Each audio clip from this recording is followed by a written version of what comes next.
Bom dia, meus amigos. Mais uma vez, mais uma vez aqui seu amigo, professor Gessé Cortez, tá ok? Vamos dar início à nossa programação de hoje, à nossa aula de hoje, a nossa aula gravada, né? Dando continuidade ao tema pré-modernismo, haja vista que é um tema muito extenso, né? No sentido que o que o torna pré-modernista, né? O que torna pré-modernista é a dificuldade de encaixarmos os autores do início do século. Se nós marcarmos que o modernismo é um movimento a partir de 1922, o que vem antes fica difícil de marcarmos como simbolistas, realistas, né? Por quê? Porque cada autor ele vai ter um nuance, né? É aquilo que a gente chama de, é aquilo que nós chamamos de nacionalismo renovador.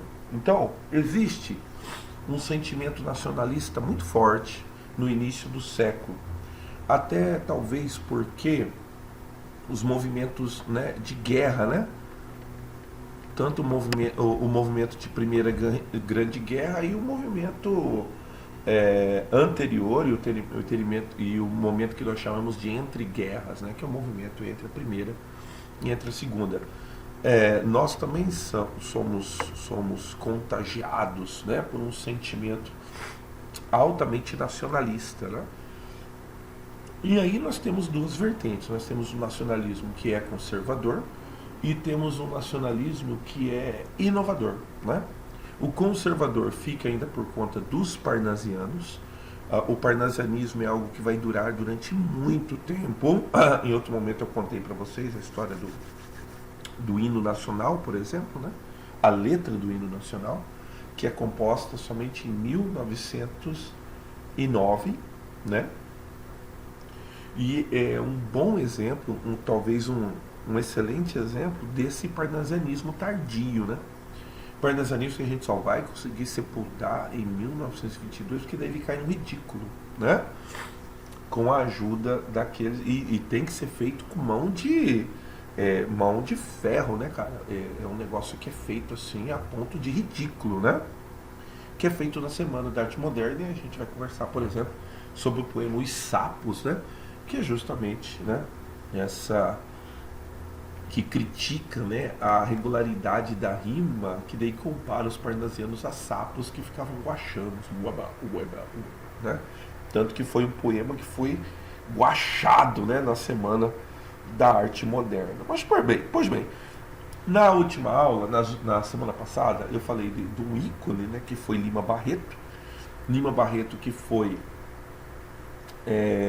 importante quanto ao aspecto que ele conseguiu julgar a respeito da sociedade, que era uma sociedade falha. Ele demonstra as falhas dessa sociedade, uma sociedade que privilegiava um determinado grupo em detrimento de outros, né?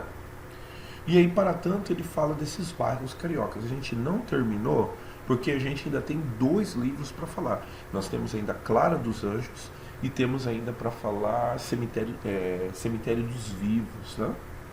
Pois bem, também na semana passada nós falamos de outro ícone que foi Graça Aranha. Graça Aranha que foi considerado o pai, né? A inspiração, o padrasto, o padrinho dos poetas modernos, né? Ele que também participou da Semana da Arte Moderna, ele que rompeu com a Academia Brasileira de Letras em detrimento da Semana da Arte Moderna, né? E hoje vou ver se dá tempo de eu falar de dois elementos, tá? Dois homens que são muito particulares, muito peculiares quanto à sua reação nesse pré-modernismo. Então nós passamos aqui por esse mote, né? O Brasil que o Brasil não conhece. Então nós temos delineado, né, essa política do café com leite, né, onde o eixo é pequenininho, é São Paulo, Rio de Janeiro, Minas Gerais, e o Brasil é muito maior. Então nós temos então homens que querem mostrar para nós, ou querem mostrar para o Brasil que o Brasil não conhece. Aí eu coloquei, né, essas figuras, né, que foram importantes para a época, né. Então é um período de grandes nomes, né. Então é interessante, né, que alguns desses nomes eles pairam na marginalidade, né? O Capitão Virgulino, né, paira na marginalidade, o Antônio Conselheiro paira na marginalidade, né? E é uma época também de grandes temas, de grandes revoluções. Eu tenho a Guerra de Canudos, nós vamos conversar hoje sobre ela. A imigração, que no caso aí, tanto a imigração no sul quanto a imigração. E aí Graça Aranha fala muito bem disso, né? A imigração alemã ao norte do Espírito Santo. São questões socioeconômicas, né? São questões sociais, mazelas sociais. Há quem diga que a gente até hoje ainda não resolveu. E nós vimos em Lima Barreto e continuamos vendo em Lima Barreto o preconceito racial. Contudo, vamos agora, de uma certa forma também, evocar um personagem que não falou tão veementemente de um preconceito, como acontece com o preconceito do negro, que Lima Barreto detectou tão bem, mas ele detectou uma outra espécie de preconceito. Um preconceito sobre aquilo que não era pertencente ao eixo Rio, São Paulo e Minas Gerais, essa república, né? Essa república do café com leite, né? De quem que eu estou falando? Bom, aí, né, claro, né, ela é um pré-modernismo, é um movimento eclético, tá? E aí dois nomes que vão desencadear isso em 1902, que é a publicação de Os Sertões, de Euclides da Cunha, e a publicação de Canaã, de Graça Aranha, tá? Então vamos falar sobre ele, então. Quem que é o homem? O homem é Euclides da Cunha. Euclides da Cunha, ele é militar de formação, tá bom? Engenheiro de formação e também jornalista. Ele já tinha abandonado o exército, tá? O conflito de Canudos, ele acontece antes da virada do século, tá bom? Antes da virada do século começa um movimento lá no interior da Bahia. E Euclides da Cunha já era civil, mas é convidado pelo exército a fazer a cobertura jornalística. Então a gente tem aqui em Os Sertões de Euclides da Cunha, primeiro caso, tá? Que é importante você guardar. Uma única obra brasileira em que não há personagens fictícios, tá? A obra é um levantamento em loco do conflito de Canudos. Então todos os personagens que nós lemos no livro são personagens realmente que existiram. Então não há nuances, né? Como é que eu posso dizer? Fictícios na obra. Todos os personagens, certo? Nos garante Euclides da Cunha. Todos os personagens existem. E realmente ele fala de personagens históricos, personagens que você pode fazer o levantamento, né? Então ele é convidado a fazer a cobertura num conflito que já estava constrangedor para a República. Já estava algo constrangedor, porque na verdade ele chega lá naquilo que a gente chama, né? Ele acompanha e ele chama lá naquilo que a gente chama de segundo fogo, tá? Eu vou explicar o que seria isso, tá? Que ele já chega lá, mas basicamente no meio do conflito. Aí ele vai fazendo o levantamento. Mas como é que isso aconteceu? E para falar como isso aconteceu, ele vai fazendo um levantamento daquilo que para nós e para o exército era algo completamente desconhecido. Que nós vamos entender como um mote determinista, tá? Então o livro ele é dividido em 3 partes. É dividido em a terra, ficou junto ali, a terra, o homem e a luta. Assim como dividiu o determinismo Taine, tá? Hippolyte Taine. Por exemplo, a terra quer dizer que o homem ele é fruto da raça, né? Não, desculpa, a terra, o homem ele é fruto do meio, tá? Hippolyte Taine também falou que o homem ele é fruto da raça, então ele dividiu a obra, o homem. E o homem ele é fruto do momento, então aí foi a hora que ele dividiu a obra, a luta. Então a obra de Euclides da Cunha é uma representação determinista. Você vê, cada autor pega-se como, por exemplo, o mote de determinada escola literária e reproduz em sua obra. Lima Barreto chega a ser naturalista em sua obra, mas do ponto de vista que ele não é necessariamente científico, ele é simplesmente político. Então ele fala de uma visão política que ele tem dessa relação de troca, né, sobretudo dessa relação preconceituosa em que ele detecta que existe um brasileiro de outra classe e existem brasileiros de classes inferiores, né? Graça Aranha, ele pega também uma espécie de naturalismo, né, e o leva, né, às últimas consequências na hora do nascimento do filho de Maria, que os porcos comem, né, o feto, né, da menina que era hóspede do Lentes e do Milkau. Mas nenhuma obra a gente dá para bater se não é uma obra naturalista, não é uma obra realista, não. Eles têm nuances que escapam. Então, por exemplo, em Graça Aranha é o aspecto do desenvolvimento sustentável. Graça Aranha já fala em desenvolvimento sustentável na virada do 19 para o século 20, né? E qual que vai ser a diferença de Euclides da Cunha? A diferença é que ela não é uma tese necessariamente científica. Ela fala sobre a vida real. Ela fala sobre o conflito que realmente existiu. E ele talvez pegue esse mote determinista e traz para a análise do seu livro no sentido também de tentar desnudar para nós. Olha, vocês estão vendo? Esse é um Brasil que vocês não fazem ideia. E o exército não fazia ideia de que Brasil era aquele. Hoje nós vivemos tempos de transposição do Rio São Francisco. Eu tenho acompanhado, né, a inauguração da obra e eu tenho ficado pasmo, entende? Com a obra de engenharia, o elemento de engenharia, que de repente você pode até achar como uma engenharia simples, mas uma engenharia que leva, que desvia todo um curso de um rio. Então o rio chamado de Rio da Integração Nacional, o rio chamado de rio estritamente brasileiro, porque nasce em solo nacional e deságua em solo nacional. Você sabe que o Rio Amazonas não nasce em solo nacional, né? Você sabe que o Rio Paraná, ele não nasce em solo nacional, mas ele deságua no Rio da Prata, que no caso já é fronteira. Então, o Rio São Francisco, devido à sua extensão, devido ao seu volume de água, né? Eu que tive a oportunidade de ver a sua foz, né? Lá na divisa de Sergipe com Alagoas. Então, eu fico imaginando desviar o rio para que o rio atenda inclusive o Ceará. Então é algo fantástico, cara. É algo que atende uma população que sempre foi carente de água, sempre foi carente do básico, né? Por exemplo, que é uma água na torneira.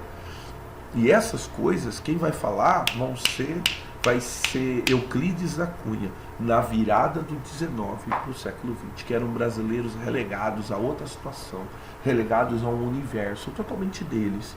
E daí o que esse brasileiro fez? Esse brasileiro se adaptou, esse brasileiro ele se fortificou neste lugar. Fortificou-se no sentido que ele se tornou um forte. É assim que ele encerra a parte mediana do livro, né, a parte do meio, quando ele encerra dizendo que o sertanejo é, antes de tudo, um forte, né? Parece que é uma fala preconceituosa, porque ele começa a falar que ele é um quasímodo. Você lembra o que é um quasímodo, né? Um quasímodo é o corcunda de Notre Dame. Então, um ser disforme, né? Ele fala sobre a forma do cearense, né? Vamos lá, aquela fala preconceituosa em relação ao cearense. Cabeçudo, cabeça chata, não é? Então é um negócio meio disforme, é um quasímodo. Mas depois ele encerra a fala dizendo que o sertanejo é, antes de tudo, um forte. Para a gente conhecer bem o que foi as impressões de Euclides da Cunha, claro, a gente tem que conhecer a história, tá? Pois bem, então, tudo começa com um personagem chamado Antônio Conselheiro. Antônio Conselheiro, ele vive ali na região, muito provavelmente ele é cearense, né? Muito provavelmente ele é cearense. E o Antônio Conselheiro vivia ali na região do Nordeste, né? Como Dizem que a história dele é que ele consertava túmulos, né, nas igrejas, né? E com certeza, né, ele tinha vivência na igreja, então ele tinha vivência do pároco, né? Então ele vivia junto com o pároco e tal. Então ele aprendeu as rezas, aprendeu os costumes da igreja, né? E as rezadices da igreja, né? Aquelas ladainhas e tal. Dizem que Antônio Conselheiro saiu fazendo uma andança no sertão, né? A despeito de João Batista, por exemplo, é uma metáfora, né? A João Batista, ele usava uma túnica de linho azul e um chapéu pontudo. Ele tinha barba grande, cabelo grande e tal. E ele chegava nas cidades, cara, fazendo rezas, né? Diz a lenda que ele chegava nos lugares para abençoar o lugar, fazer as rezas dele no lugar. Ele aceitava comida, o pessoal dava comida. E quando davam pouso para ele não dormia na cama, ele dormia no chão, tá? Porque talvez por costume de dormir no chão. Era gente que andava léguas e léguas no sertão, né, cara? Pois bem, e no sertão a gente sempre teve um fenômeno que, em nome de Jesus, esse fenômeno ele já chegou ao fim agora, né? Com a transposição do Rio São Francisco, que vai levar águas a centenas e centenas e centenas de famílias. Aquilo que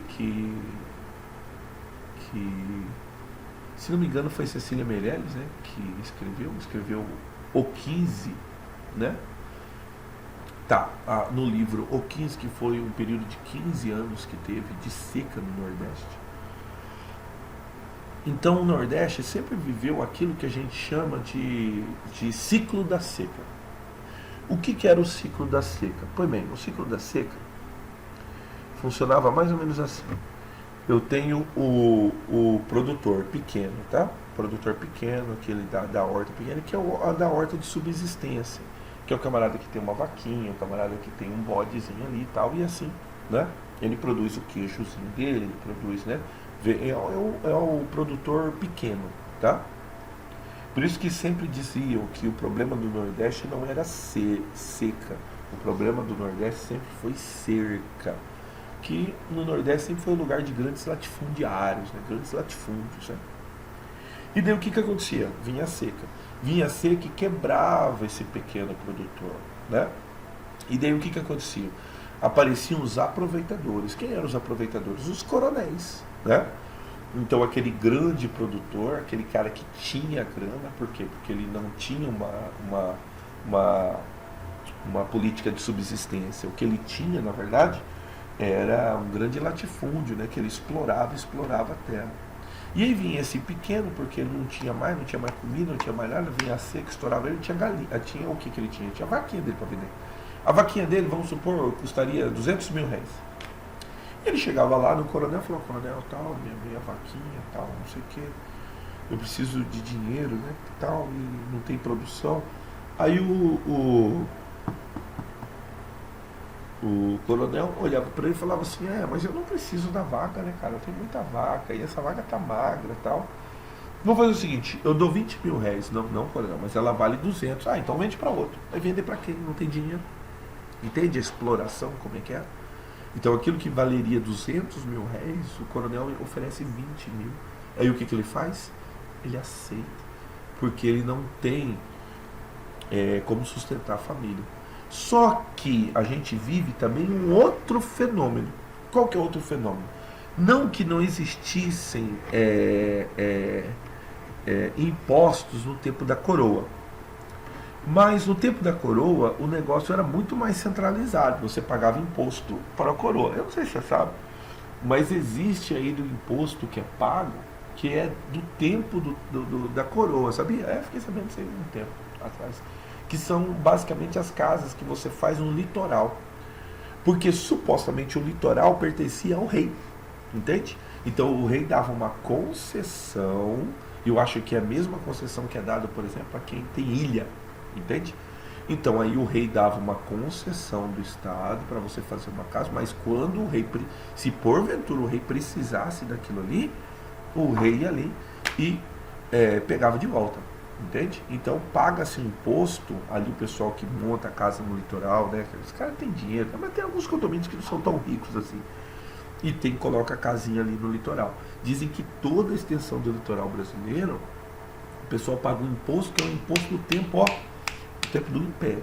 Tá, só que, com o advento da República, vemos e convenhamos, o elemento imposto, ele fica desmembrado. Porque agora você paga imposto para o município, que tem o prefeito, isso com o advento da República. Você paga o imposto para o governador, que é quem comanda o estado, e você paga o imposto, que é o imposto federal. E daí você tem aquela única vaquinha, você não tem mais dinheiro. Só que daí você não teve dinheiro para pagar o imposto do município, você não teve dinheiro para pagar o imposto rural, você não teve dinheiro para pagar isso aí. E o imposto que agora surgiu, porque agora o negócio ficou mais... esse imposto abrange mais gente que não era só o grande agora também abrange o pequenininho. E na hora que você chega lá para pegar a sua vaquinha, para levar, que você vendeu para o coronel a 20 mil reais, você já pegou o dinheiro, inclusive, o coronel já te deu o dinheiro, o que acontece? Confiscam a vaquinha por causa do imposto. E aí, Manão, você acaba ficando um marginal, porque você pegou o dinheiro do coronel, gastou o dinheiro do coronel e não tem a vaquinha para dar para o coronel. Por quê? Porque veio alguém e confiscou a sua vaca, porque agora você é obrigado a pagar imposto predial, imposto urbano, né? Não que não existisse imposto no tempo da coroa, mas só que esse imposto agora abrange o pequenininho, abrange mais gente. Isso vai causando uma determinada revolta no Nordeste, porque os caras, na verdade, não têm ciência do que acontece. O governo central do Rio de Janeiro não faz ideia do que é essa vida com a seca. E daí o que acontece? Acabam aparecendo muitos desvalidos, muita gente que não tem para onde ir. Eu não tenho para onde ir, irmão. Já confiscaram a minha terra, confiscaram a minha casa, confiscaram as minhas vacas, não tem o que fazer. E aí passava o Antônio Conselheiro. No que passava o Antônio Conselheiro, as pessoas chegavam à seguinte conclusão: bom, já que levaram tudo que eu tenho, o que me resta? Me resta rezar, entendeu? E aí as pessoas acompanhavam o Antônio Conselheiro, né? Então dizem que foi assim que começou, nos idos, né, de 1890 e uns quebrados, entende? O Antônio Conselheiro, como ia de casa em casa fazendo as rezas, as pessoas não tinham mais para onde ir, o que acontecia? Acompanhavam o conselheiro. Meus amigos, dizem que no começo eram 5 pessoas, no começo 20 pessoas, no começo 30 pessoas. E esses desvalidos, eles foram aumentando. Aí aquilo que era 20, 30 passou a ser 100, aquilo que era 100 passou a 150, 200, e aí uma multidão começava a acompanhar o conselheiro, de cidade em cidade, vivendo da mesma esmola que o conselheiro vivia. E venhamos e convenhamos, nem sempre essa pessoa ia acompanhar o conselheiro só com a roupa do corpo, de repente ela tinha ali, ainda sobrou ainda, né? Um jeguinho ali com algumas coisas, tal, alguns pertences, tal. E assim foram juntando gente que o conselheiro, né? Não sei se proposital ou sem propósito, ele ia agregando perto dele. E aí eles chegaram numa região, a região que o conselheiro chamou de Monte Santo. A gente já está falando, meus amigos, de algo lá perto de mais de 200 almas, entendeu? Acompanhando o conselheiro pelo sertão. E aí o conselheiro chegou numa região que ele chamou de Monte Santo, que é a região de Canudos, na Bahia, né?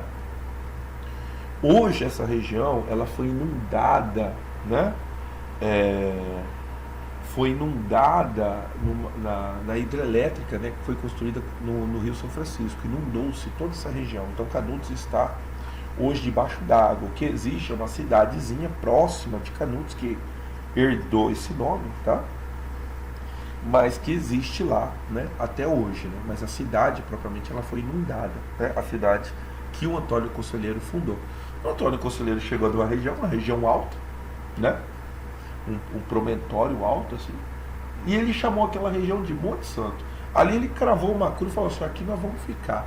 E ali o conselheiro ele organizou aquilo que a gente hoje poderia chamar de sociedade alternativa. Ele colocou ali uma sociedade alternativa. Não, vamos ficar aqui. A terra não era dele. Mas no Nordeste tinha muita terra que ninguém nem fazia ideia quem que era o dono. Muito latifúndio, né? E o conselheiro juntou as almas e ficou por ali. Só que daí não pararam de chegar as almas. Ouvia-se notícias de um lugar, né, onde as pessoas dividiam, porque o processo lá era um processo, vamos combinar, era um processo comunista, né? Comunista no sentido que as coisas eram comuns entre todos. Então lá eles plantavam, colhiam e tudo era de todo mundo, entende? O conselheiro baixou umas leis, por exemplo, não era permitido andar armado. Então as pessoas iam lá e deixavam azar. Por quê? Porque também tinha muito jagunço arrependido, muito homem de arma arrependido, que falou assim, não, eu quero me converter e tal, vou seguir o conselheiro. E muita gente, famílias iam se juntando ao conselheiro. Meus amigos, ficou ali algo que com certeza estourou 1000 almas, tá? Para cima de 1000 almas. Era gente. E formou-se ali um vilarejo, formou-se ali uma vila que supostamente estava à margem da sociedade, né? Ali não se pagava impostos e ali as pessoas, né? Ali as pessoas dividiam tudo que tinham. Se você for pensar comigo, uma sociedade ideal, né? Sociedade essa, se não me engano, foi citada, né? Foi citado no discurso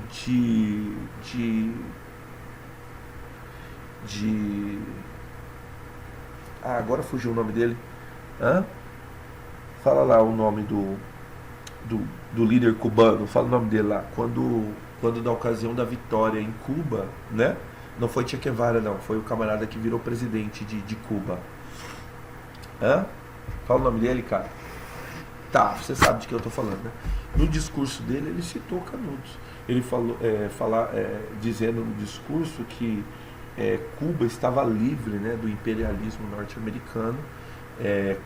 Cuba era um país livre, mas ele queria homenagear a primeira comunidade livre, né, as primeiras comunidades livres da América. Ele citou Zumbi do Palmares e citou Canudos, né?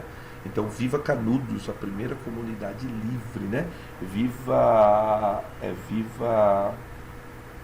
Zumbi dos Palmares, né? Então, a comunidade que Zumbi de Palmares também organizou, ele chamou de primeira sociedade livre da América do Sul, né? Por quê? Porque o conselheiro ali, necessariamente, ele não prestava conta a ninguém. Então, ali eu tenho um lugar com 1000 e poucas almas, né, cara? 2000 almas, né? Que daí o conselheiro não prestava imposto. E era algo possível de acontecer, porque quem quer chegar lá para cobrar o imposto? Então era um lugar afastado. A sociedade deu uma evoluída tão grande e as pessoas traziam o restante dos bens que tinham e depositavam aos pés do conselheiro. O conselheiro e os que moravam lá plantavam, vendiam e aquilo ali era dividido e formava-se um lucro. Entende? Eles juntaram grana. E o conselheiro decidiu construir uma igreja, né? Vamos construir uma igreja aqui. E começou a erguer a igreja. No que começa a erguer a igreja, precisa da madeira para cobrir a igreja. O que o conselheiro faz? Pega os homens bravos dele, vai até a cidade vizinha, eu anotei o nome da cidade aqui. Ele vai até uma cidade da região chamada Uauá, tá? Vai até a cidade de Uauá, e ali nessa cidade de Uauá, o que ele faz?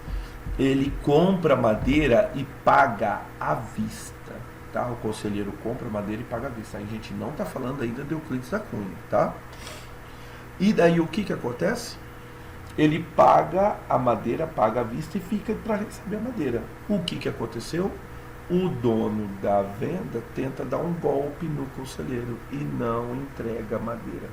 Não entrega a madeira. Eu gosto sempre de fazer essa pergunta, né? Pensa no seu papai economiza grana. Pensa no seu pai. Seu pai economiza grana e aí seu pai compra lá a TV sonhada de 25, de 70 polegadas. Ele sonhou. Não, quero pôr aqui uma TV de 70 polegadas. economiza grana e paga a TV de 70 polegadas. Paga à vista, tá? Paga à vista. E daí as Casas Bahia não entregam a TV dele. Passa o dia, passa um mês, não passa mês, né? Seu pai não ia deixar passar mês, né? Passa um dia, passa dois. E o que seu pai vai fazer? Aí os caras lá falam assim, seu pedido aqui perdeu aqui e tal, você não comprou TV nenhuma aqui não. O que seu pai faz? Seu pai tem nota fiscal, o que seu pai faz? Seu pai quebra as Casas Bahia, velho. Quebra ou não quebra? Quebra, cara, qualquer um quebraria. A TV sonhada de 70 polegadas os caras não querem entregar, o pai, o que o pai não faria? O pai quebraria, né, a loja. Pois bem, foi exatamente isso que aconteceu. O conselheiro junta alguns homens e vai lá pegar a madeira. O camarada recusa entregar a madeira. O que o conselheiro faz? Quebra a cidade, irmão. Então, como é que é? Você não vai entregar madeira? Quebra a cidade. Isso, as autoridades ficam sabendo que o conselheiro foi lá e quebrou a propriedade do camarada. Isso não é admissível, porque agora a gente não é um país de bárbaros, a gente é um país, é uma república. Então, quem que vai defender o cara? O poder público. E aí, separa ali uma guarnição da cidade, são 106 homens, 116 homens, se não me engano, que a gente vai chamar de primeiro fogo, 116 homens. Pega-se ali 116 homens e vai para prender o conselheiro. Vai lá para quebrar o conselheiro e prender os homens que quebraram a cidade. Como é que eles são recebidos? A paulada, enxadada, foiçada. Ninguém vai levar o conselheiro, meu amigo. E aí esses 106 homens, além de levar uma surra, um cacete, eles ficam sem os fuzis. Então agora o conselheiro tem 116 fuzis, entendeu? Agora o conselheiro está armado, tá? Já tinha algumas armas, porque existiam alguns jagunços, já tinham alguns que já manipulavam armas, tá bom? E daí o que acontece? Chega notícia no governo central em Salvador. Chega notícia que há um levante, e foi chamado de levante imperialista, tá? E daí o que acontece? Aí, quando eles ficam sabendo, então é enviado pro Monte Santo um tenente, né? Um tenente chamado Tenente Pires Ferreira. Por isso que eu falo pra você, todos os personagens, né? Sim, comandada pelo Major Febrônio de Brito, né? Febrônio de Brito. O Febrônio de Brito, ele leva um comando de 600 homens. 600 homens ele leva até Canudos, por quê? Porque é um levante imperialista, tá? Febrônio de Brito já vem do Rio de Janeiro, né? Vem do Comando Central, para liderar 600 homens que são recebidos agora por sertanejos armados. E o conselheiro tinha uma vantagem que o negócio ficava no monte, né, cara? Era chamado Monte Santo, então era uma preponderância, os caras tinham que subir até lá. O que o conselheiro fez? Recebeu os caras na bala. Os 600 não deu nem para primeira leva, entendeu? E agora o que o conselheiro tem? Tem 600 armas, tem 600 fuzis, entendeu? Colocou todo mundo para correr. Quando coloca todo mundo para correr, chega a notícia lá no Rio de Janeiro. É uma afronta à República. As pessoas revoltosas, né? Revoltos, né? Com o que estava acontecendo na Bahia, né? Então alguém com um movimento imperialista, porque tinha os sentimentos, né? De repúdio à República, né? Gente que queria que voltasse o Império. Então a República tinha que se consolidar, né? E aí dele mandar soldado para lá. Aí foi mais uma força de 1.500 homens, 1.300 homens, liderados pelo coronel Moreira César. Moreira César tinha fama na Batalha Federalista de Santa Catarina, quer dizer, ele lutou na Guerra dos Farrapos, cara, na retomada farroupilha, então ele era um herói, né, republicano. E daí o que acontece, cara, né?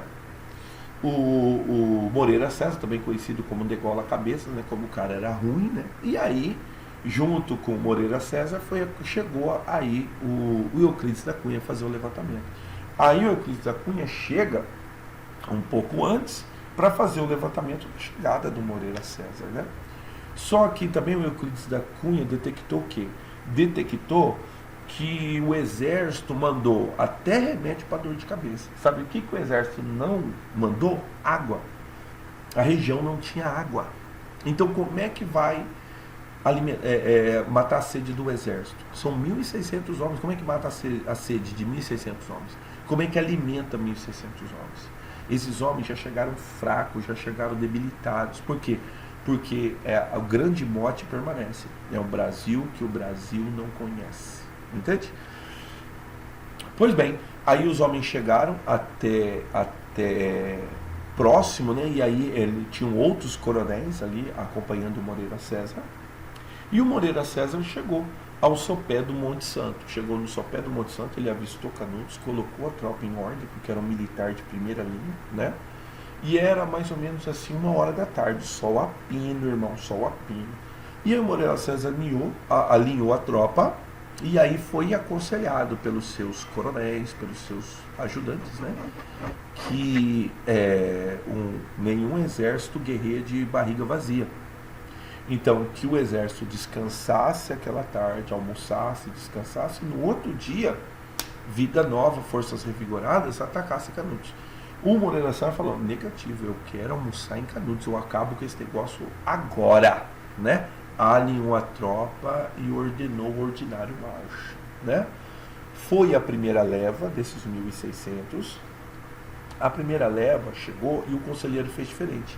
O conselheiro não enfrentou eles de vez. O que o conselheiro fez? Afastou os seus atiradores, afastou os seus homens. E aí deixou as casas vazias. E aí os homens do Moreira César foram entrando Não, o conselheiro era um militar de primeira ordem. E aí os homens foram entrando na casa, o que os homens achavam? Achavam água, achavam comida pronta. O que os homens fizeram? Encostaram o fuzil, irmão, e vamos comer, irmão, que eu tô com fome. Comeram, beberam. Naquela que o fuzil estava encostado, os homens do conselheiro vieram, né? Do lugar onde eles estavam escondidos, e a força de faca, cara, no facão, na foice, sem dar um tiro, foram matando os homens do Moreira César. Quando o Moreira César percebe que os homens não voltam, ele coloca o ordinário marcha no resto da tropa, alinha a tropa e tenta invadir. Aí ele é recebido a tiro. E aí, cara, a troca do tiro do Monte Santo, tiro do pessoal que estava subindo. Dizem que o Moreira César era muito ruim, e diz que ele era odiado pelos próprios soldados. Naquela do Moreira César, alguns saíram correndo de Canudos, né? Na hora do pega lá, da facada do pessoal, o pessoal saiu correndo. O Moreira César, indignado, falou: pessoal, ataca, não recua.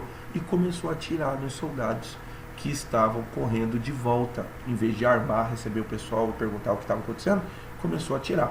Um dos soldados percebeu o que o Moreira César estava fazendo e estava apontando, atirando para os homens do conselheiro. O cara falou: esse é o safado, desgraçado. Então virou. Dizem que o Moreira César foi acertado, foi alvejado por um próprio soldado da nossa federação, chamado de soldado federal, né? Soldado da federação. E assim cai o Moreira César. Quando o Moreira César cai, os homens recuam. Aí no que eles recuam, não há muito o que fazer. Moreira César está ferido. Moreira César perguntou: nós tomamos Canudos? Não, nós não conseguimos tomar Canudos. E aí Moreira César morre. Quando Moreira César morre, aí o conselheiro invade o acampamento deles e expulsa o restante. 1.600 homens expulsos, entendeu? Pelo conselheiro. E o conselheiro, no caso, ele fez diferente agora. O que ele fez? Ele cortou a parte, inclusive a cabeça do Moreira César, e foi colocando no caminho para Canudos, avisando: quem vir aqui vai ter o mesmo fim, tá? Só que daí, é claro, né, cara? E aí o governo central não deixaria isso à toa, né? E aí veio, no caso, o quarto fogo. Então, o primeiro fogo, 1.016 homens, o segundo fogo, 600 homens, e o terceiro fogo, 1.300 homens, tá? A quarta leva conta, né? Bom, a quarta e derradeira expedição, comandada pelo general Arthur Oscar, né? Agora é um general que vai. Repare que para cada expedição a patente do comandante do chefe subia. Então, primeiro foi 100 homens, então devia ser liderado por um tenente, né? Depois 600 homens comandado pelo major Febrônio de Brito. Depois 1.300 homens comandados pelo coronel Moreira César. E agora um general. Só que eu tenho duas forças, tá? Essa primeira força sobe com canhão, eles estão trazendo um canhão, tá? E aí uma segunda força vai encontrá-los, vindo também do Nordeste, mas vindo de Pernambuco, daqueles lados lá, trazendo uma metralhadora. Então é algo assim próximo, né, de 10 mil homens, cara, que desceram para Canudos, tá? E sobre o mesmo aspecto. Só que daí, esse quarto fogo já tem a cobertura em loco do Euclides da Cunha. O Euclides da Cunha, quando ele chega antes do Moreira César, ele acompanha, na hora que ele vê a derrota flagrosa do Moreira César, ele começa a fazer um levantamento do tipo, quem são esses homens? Ele começa a fazer um levantamento da terra, coisa que o exército não fazia ideia como é que era. Ele fala sobre a importância do chique-chique, né? A importância dessa espécie de cacto, né? Que guardava água. Ele fala do sertanejo, que ele fala de ele chama ele de Quasímodo, né? Numa clara menção de preconceito, mas na verdade ele fala que o sertanejo é antes de tudo um forte. Por quê? Porque o sertanejo conhecia a terra, o sertanejo conhecia, né, os espaços do sertão. E daí o que acontece? O exército não conhecia, não fazia ideia o terreno que ele estava lutando. E aí agora eu tenho esses 5 mil homens que vão subindo, só que esses 5 mil homens vão se aproximando e não vão conseguindo tomar Canudos. Por quê? Porque eles têm problemas com água, eles têm problemas com abastecimento. E outra coisa que Euclides da Cunha relata no seu livro, né?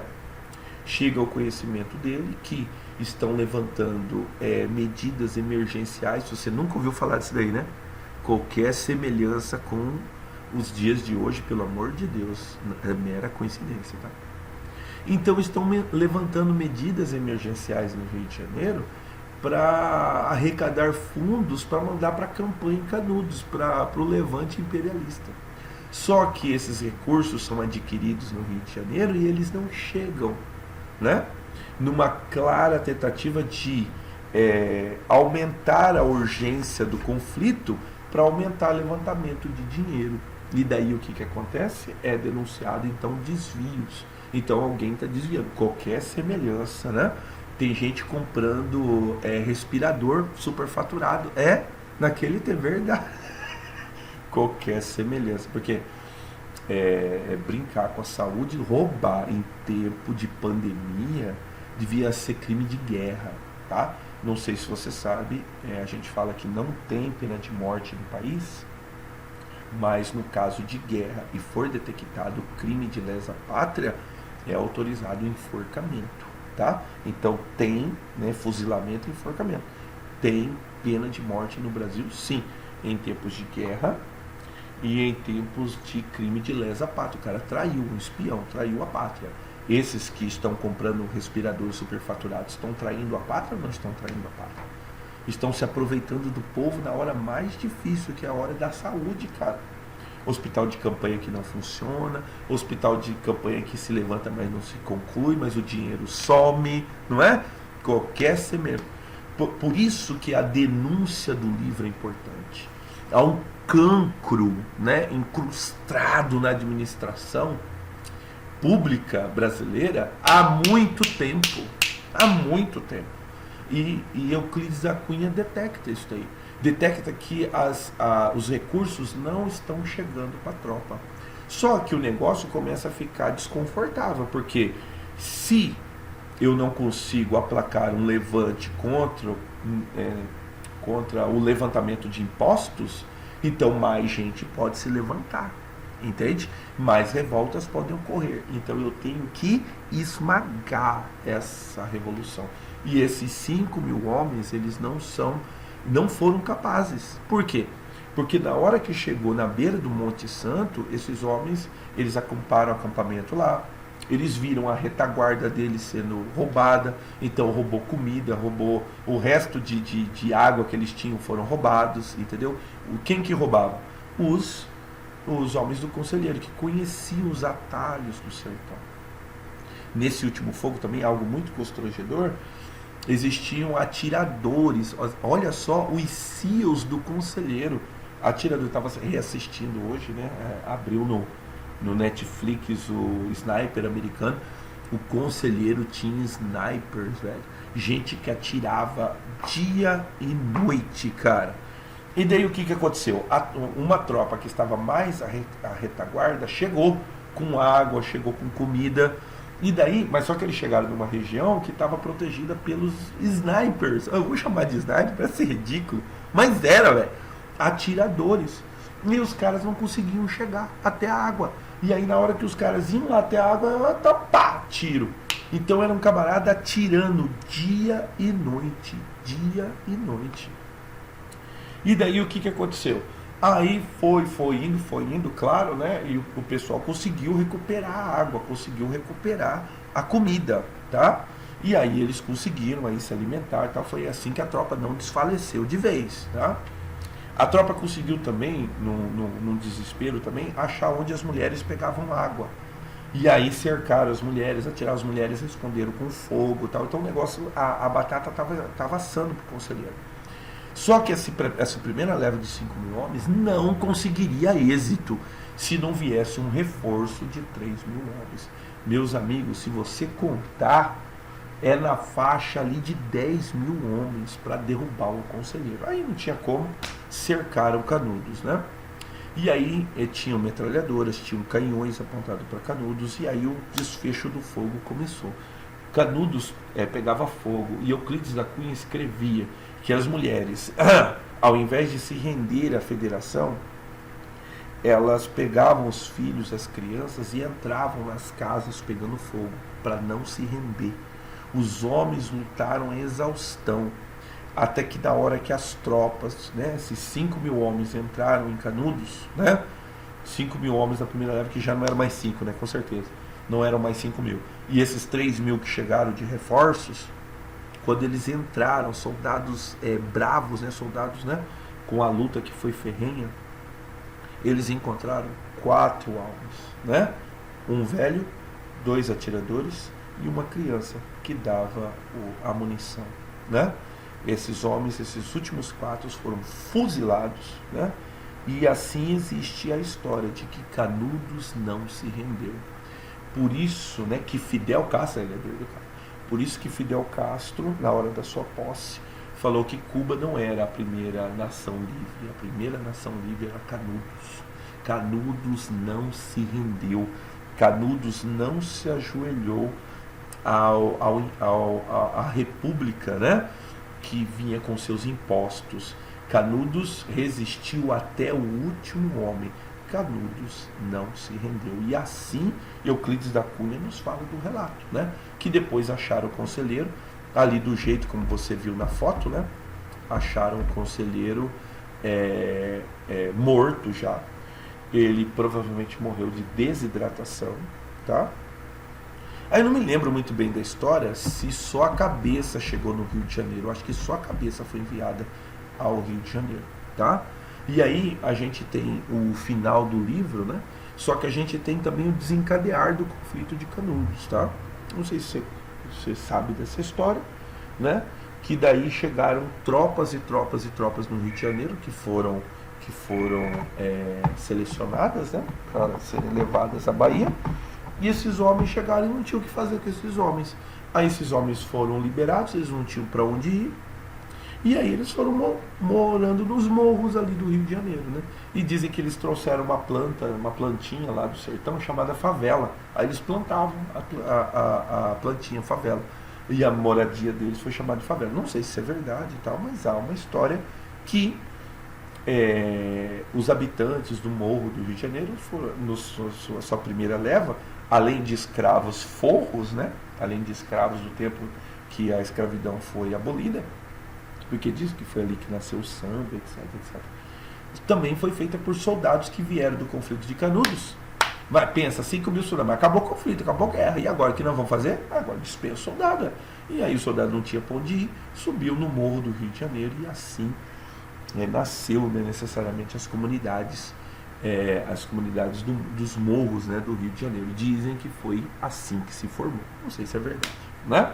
Pois bem, essa foi a história do Antônio Conselheiro. Deixa eu ver aqui se eu não extrapolei a hora, né, cara? Porque, olha só, extrapolado e muita hora, cara. Então, eu havia separado aqui